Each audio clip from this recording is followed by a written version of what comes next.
Order. Questions to the Prime Minister. Mr. Richard Graham.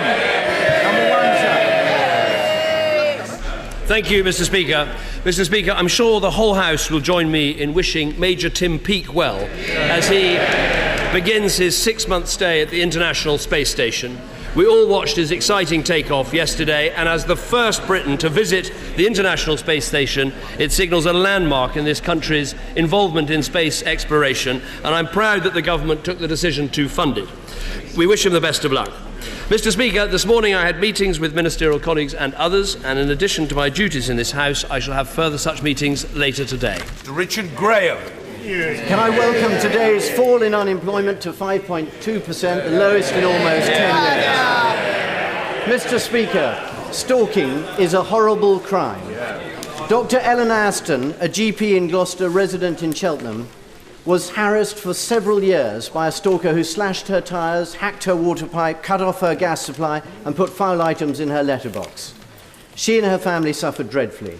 The judge in sentencing said if he could give more than the maximum 5 years, he certainly would have done. Mr. Speaker, my honourable friend for Cheltenham has raised sentencing guidelines with the Justice Secretary. Would my right honourable friend, the Prime Minister, today give his support for greater flexibility and longer sentencing where it is clear that a stalker is a real menace? Well, first of all, let me say how much I agree with my honourable friend that stalking is a dreadful crime. That is why we've introduced 2 new stalking offences during this Parliament. I'll certainly make sure that the honourable member for Cheltenham has his meeting with my right honourable friend, the Justice Secretary. I can't comment on the individual case without looking at it in more detail, but we are taking the action necessary and will continue to do so. On unemployment, I'm sure the whole House will want to welcome the fact that there are 500,000 more people in work in our country in the last year alone. We've had wages growing above inflation every month for a year, and the claimant count is at the lowest level since 1975. I'm sure this will have a welcome right across the House. Jeremy Corbyn.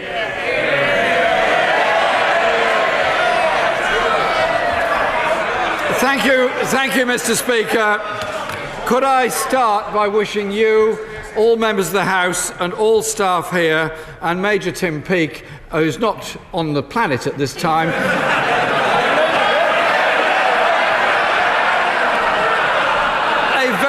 a very happy Christmas and a peaceful New Year.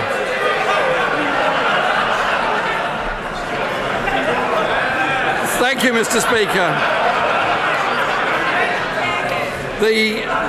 Mr. Speaker, the number of days that patients are being kept in hospital because there is nowhere safe to discharge them to has doubled since the Prime Minister took office. On the 4th of November, I asked him if he could guarantee there will be no winter crisis in the NHS this winter. He didn't answer then. I wonder if he'd be able to help us with an answer today.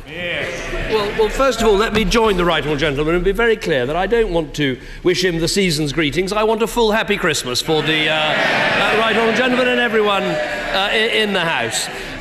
He asked specifically about the NHS, and let me answer specifically about the NHS. The average stay in hospital has actually fallen since I became Prime Minister, from 5.5 days to 5 days. And one of the reasons for that is that we kept our promises on the NHS. We put an extra 12 billion in the last Parliament, and we'll be putting £19 billion in cash terms in the NHS in this Parliament.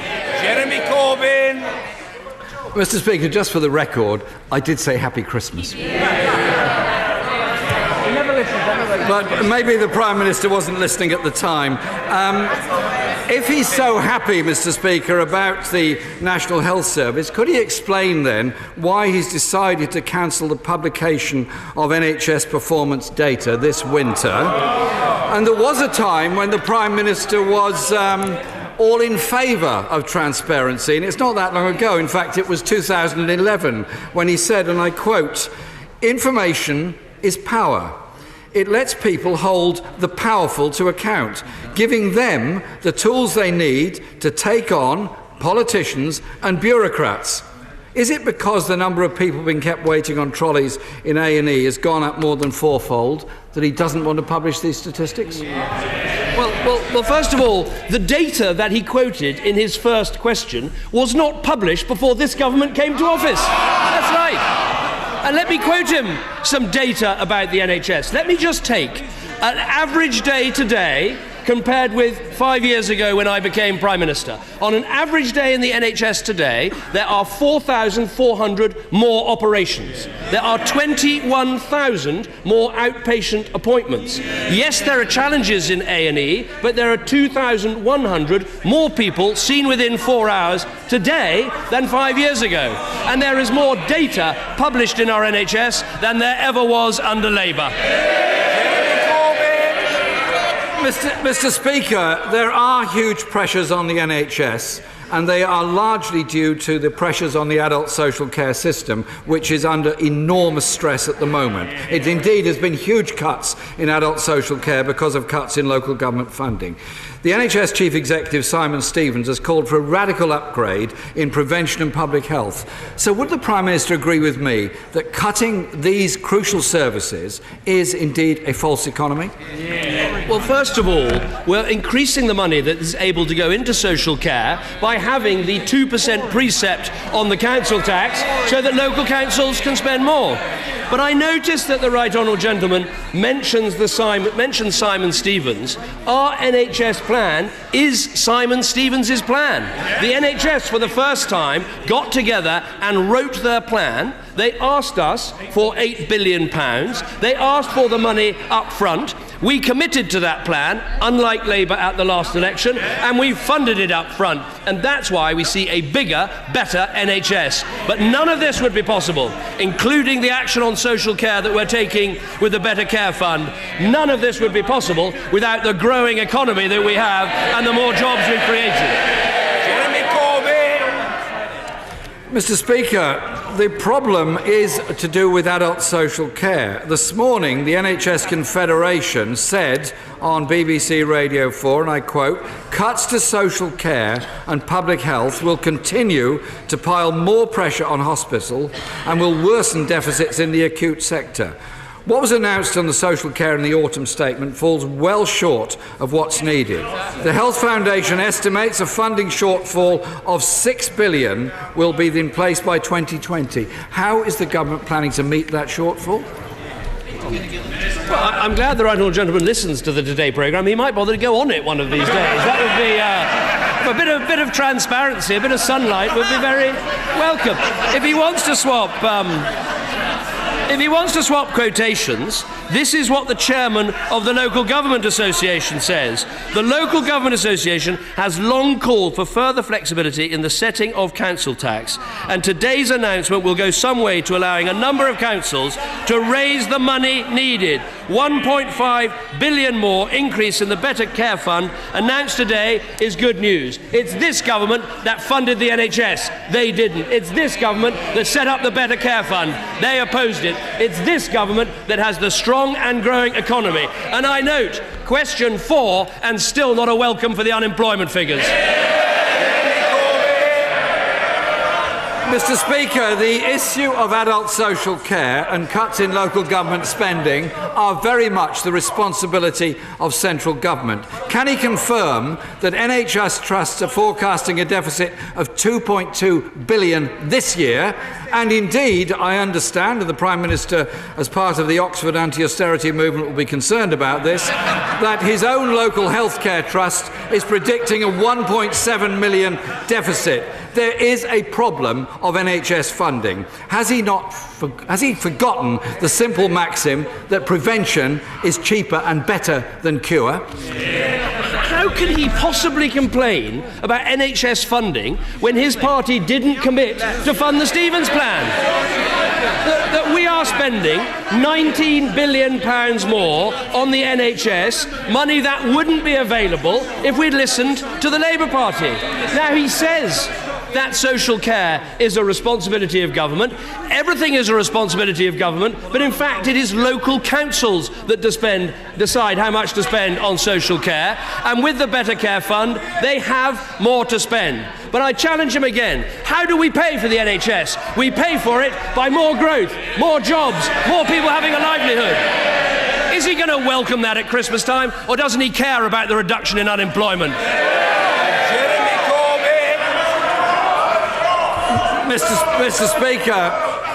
I have a question from Abby.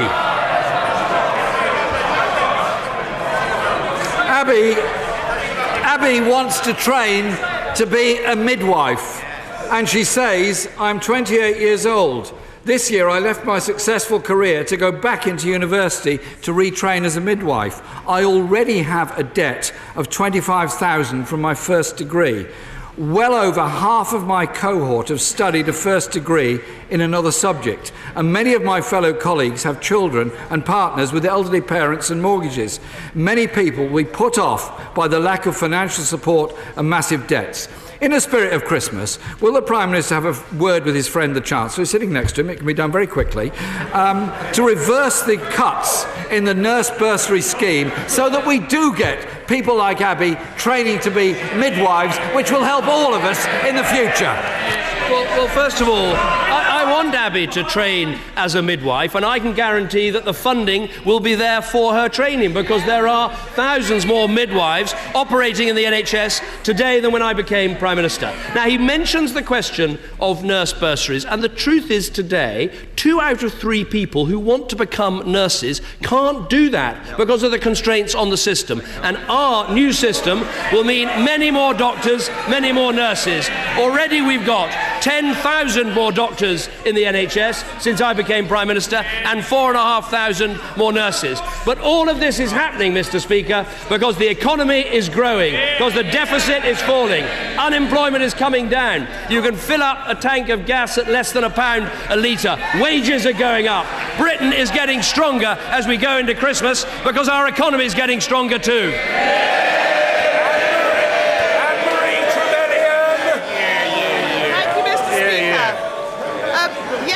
Colleagues from all sides of the House formed a new all-party group for the Armed Forces Covenant, which aims to scrutinise and support the fulfilment of the government's pledges to service personnel and their families. Would the Prime Minister join me in praising the incredible dedication of our armed forces and their families, especially those in my constituency of RAF Boomer, at this festive time when many are separated from their loved ones? And can he reaffirm his personal commitment to the House to delivering his Armed Forces Covenant in practice and in full? Well, can I thank my honourable friend for her question? She's absolutely right. As all of us get ready, hopefully, to spend time with our families this Christmas, there'll be many in our brave armed services who won't be able to do that because they'll be serving abroad or at home. So we should wish them the very best as Christmas comes. In terms of the military covenant, it is one of the things I'm proudest of that we did in the last 5 years, was putting that into law and every year adding to the military covenant, giving veterans priority in healthcare, increasing funding for veterans' mental health services, prioritising school places for children. Every year we've made progress on the Armed Forces Covenant, and every year I'm standing at this dispatch box, we'll continue to do so. Angus Robertson. Thank you very much, Mr. Speaker. The Prime Minister will meet shortly with the heads of state and government of the European Union. Will he heed the advice of former Prime Minister John Major and stop flirting with leaving the European Union, which would be, in his words, very dangerous and against our national interests? What I will be doing is getting the best deal for Britain. That is what we should be doing. This government was the first to cut the EU budget. It was the first to veto a treaty, the first to bring back substantial powers to Britain. We got a great record on Europe, and we'll get a good deal for the British people. Angus Robertson. Thank you, Mr. Speaker. We were reminded this week that there's a very strong majority in Scotland to remain within the European Union. And the Prime Minister has failed. I know his side doesn't like to hear it, but the Prime Minister has failed to give any guarantees that Scotland won't be forced out of the EU by the rest of the UK. Does he have any idea of the consequences of taking Scotland out of the EU against the wishes of voters in Scotland? Well, this is a United Kingdom, and this is a United Kingdom issue. And what I would say to him is, why is he so frightened of listening to the people and holding this historic referendum passed through both these Houses of Parliament in the last week? I say, get a good deal for Britain and then trust the people. Carl McCartney. Thank you, Speaker. The Prime Minister has previously visited RAF Waddington in my constituency of Lincoln, and I am sure will, like me, wish all the service personnel and their families well as they carry out operations during the Christmas period. Given that the United Kingdom is now conducting airstrikes over Syria as well as over Iraq, and in light of the Leytonstone attack, why is our country still not at the highest level of threat? Well, first of all, let me join my honourable friend in praising those at RAF Waddington who work round the clock to keep us safe in our country and are doing such vital work. As he will know, the threat level is set in this country not by politicians but by the Joint Terrorism Assessment Centre, JTAC. They currently set it at severe, which is the second highest level. So I can confirm what I said to the House on the 26th of November. The UK is already in the top tier of countries that Daesh is targeting, and I can also confirm that that part of my statement was cleared in advance by the chairman of the Joint Intelligence Committee. So the threat level today is severe, which means that a terrorist attack is highly likely. That's been the case since August. The highest level is critical, which means you believe an attack is imminent. But were we to go to that level, it would be for JTAC to advise, not for ministers. Tulip Siddiq. Thank you, Mr. Speaker. I'm proud to represent a constituency that boasts of 7 synagogues, 4 mosques, over 35 churches and 2 temples. However, last night, Donald Trump reiterated that one of these communities would not be allowed into America simply because of their religion, seemingly unaware of how divisive this is. In our country, we have legislation that stops people from entering the country who are deemed not to be conducive to public good. Does the Prime Minister agree that the law should be applied equally to everyone, or should we be making exceptions for billionaire politicians? No, well, first of all, let me join the Honourable Lady in being proud of representing a country which I think has some claim to say we are one of the most successful, multiracial, multi-faith, multi-ethnic countries anywhere in the world. There's more to do to build opportunity and fight discrimination. Now, I agree with her that it is right that we exclude people when they are going to radicalise or encourage extremism. I happen to disagree with her about Donald Trump. I think his remarks are divisive, stupid and wrong, and I think if he came to visit our country, I think he'd unite us all against him. Mark Pawsey. Thank you, Mr. Speaker. By the time the House next meets for questions, many people will have started their New Year's resolutions, and for many, that resolution will be to give up smoking. Given that Public Health England has recently stated that e-cigarettes are 95% safer than tobacco, and half of the population is unaware of that fact, will the Prime Minister join me in highlighting the role that e-cigarettes can play in helping people give up tobacco for good? Well, certainly as someone who's been through this battle a number of times, eventually relatively successfully, lots of people find different ways of doing it, and clearly for some people e-cigarettes are successful. I think we do need to be guided by the experts. We should look at the report from Public Health England, but it is promising to see that over 1 million people are estimated to have used e-cigarettes to help them quit, or have replaced smoking with e-cigarettes completely. So I think we should be making clear that this is a very legitimate path for many people to improve their health and therefore the health of the nation. Callum McCaig. Thank you very much, Mr. Speaker. During the referendum, the Prime Minister pledged to deliver carbon capture and storage at Peterhead, something he reiterated in the Tory party manifesto. Yet on the eve of the Paris climate talks, he pulled the plug. Can I ask the Prime Minister which he sees as the greatest betrayal? That of Scotland, that of his manifesto, or that of the entire planet?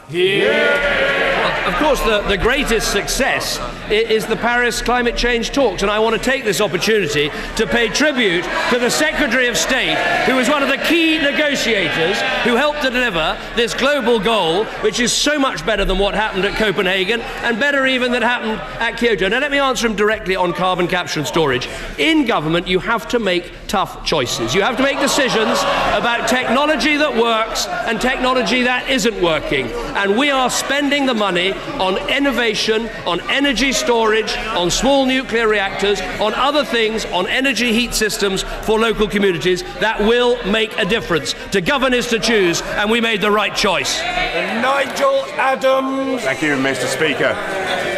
This Friday sadly sees the closure of Britain's last deep coal mine at Kellingley in my constituency.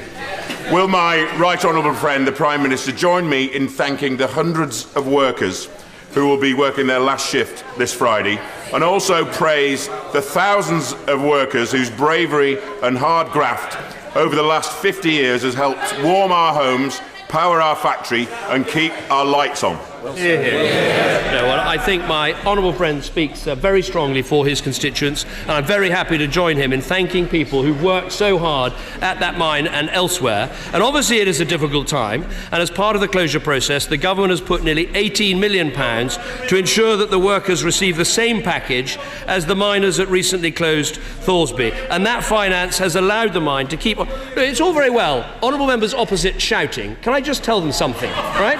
Can I just tell them something? Right. This is the official policy of the Labour Party. Just right. We must take action to keep fossil fuels in the ground. Right. That is their policy. Right. They've also got a policy, by the way, of reopening coal mines. So presumably, what they're going to do is dig a big hole in the ground and then sit there and do nothing. What a metaphor for his leadership of his party.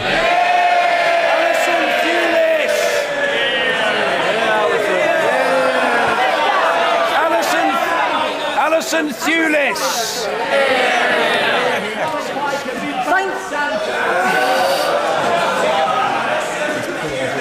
Thank you, Mr. Speaker. The Prime Minister promised during the election campaign that he would not restrict child benefits to 2 children. Since then, he's not only reneged on that, but as a result, he's brought in the rape clause for women who have, in order for women to receive child benefits. Since July, I've asked a number of times to a number of his ministers, and nobody has been able to tell me how this will work. Will he now drop the 2-child policy and the rape clause? First of all, we have made absolutely clear, and let me make clear again, there is no question of someone who is raped and has a child of losing their child tax credits or their child benefit. No question at all. But is it right for future claimants on universal credit to get payments for their first 2 children? I think that it is. Ranald J. Wardener. Thank you, Mr. Speaker. Is my right honourable friend aware that thanks to the Chancellor's protection of the police budget, 108 more police officers are being recruited to protect the people of Hampshire? And while there is more to do in tackling crime in more rural areas, would you agree with me that this is an important step in prioritising the front line, and the Home Office and Hampshire Constabulary have made real progress in making our police more effective, more efficient and more resilient? No, and I'm delighted to join my honourable friend in saying that it was the right decision to make sure we have this extra funding for the police. By the end of the spending settlement, it is actually an increase of £900 million in cash terms by 2019-2020. I'm delighted there'll be more officers on the street in Hampshire. But I come back to the same point. You cannot fund the NHS, you cannot fund the Home Office, you cannot fund the police unless you have a growing economy with more jobs, people paying their taxes and making sure you've got a strong and stable economy. And that is what's happening in Britain today. Gisela Stewart. In his farewell speech, the outgoing director of the British Museum said, "The British Museum is perhaps the noblest dream that Parliament has ever dreamt. Parliament decided to make a place where the world could be under one roof, where the collection would be free to all, native or foreign, where every citizen would have the right to information, and where all inquiry would be outside political control." Does the Prime Minister agree that the partnership, the workings of the British Museum, with such things as Birmingham Art and Museum Galleries for the Interfaith Gallery next year is important, but that will not happen unless our museums and galleries continue to be funded properly? Well, first of all, let me join the Honourable Lady in paying tribute not only to the British Museum, which is an absolute jewel in the British cultural crown, but also to Neil McGregor, who gave it such extraordinary leadership. She will, given her heritage, will perhaps be amused by the fact that when they put on that brilliant exhibition about Germany, I took Chancellor Merkel to show her this fantastic exhibition, and the next thing I knew, the Germans had poached Neil McGregor to run their cultural institute in Germany. But nonetheless, in the spirit of European cooperation that is going to be very vital this week, I'm happy to see that happen.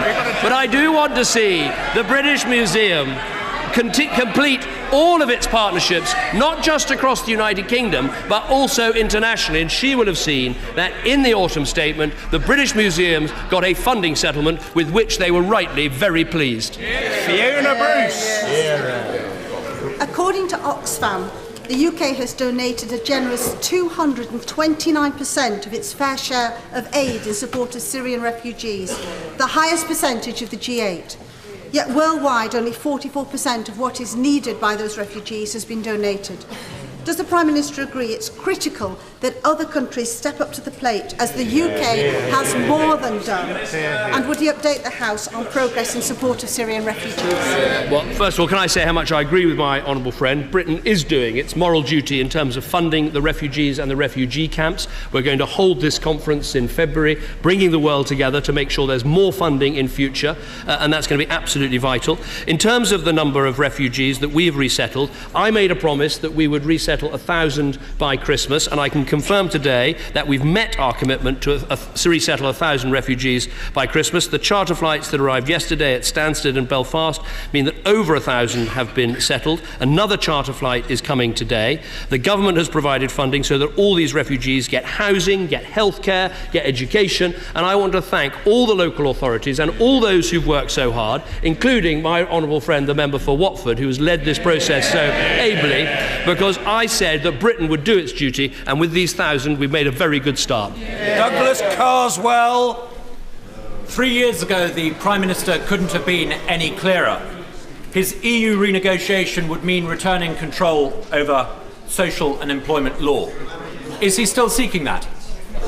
Well, I always find it hard to satisfy the honourable gentleman because, of course, he joined the Conservative Party when we weren't committed to a referendum, and he left the Conservative Party after we committed to a referendum. So I'm not surprised that he's giving his new boss as much trouble as he used to give me. But with that, I'll wish them both a very festive Christmas. Mr. Oliver Dowden. Thank you, Mr. Speaker. The triumphant Star Wars saga began life at Elstree Studios in my constituency, which continues to produce hits such as The King's Speech and Suffragette. Well, the honourable gentleman is banging on very eloquently about Star Wars, and I want to hear it. Mr. Dowden. Will the Prime Minister join me in pledging support for our thriving British film industry, which makes such a valuable social, cultural and economic contribution in Hertsmere and across the United Kingdom? I think my honourable friend raises an important point, because this is not only very exciting for children, and I have to say quite a lot of parents who are looking forward to this film, but this is a film being made in Britain with many British actors, with some brilliant British technicians, showing the strength of the British film industry. And I would say this, but also backed by the British government and British taxpayers with the excellent resources that we provide. And let me just say to my honourable friend, as I've worked with him for so many years in so many different ways, I know that he will never join the dark side. Marion Fellows. Thank you, Mr. Speaker.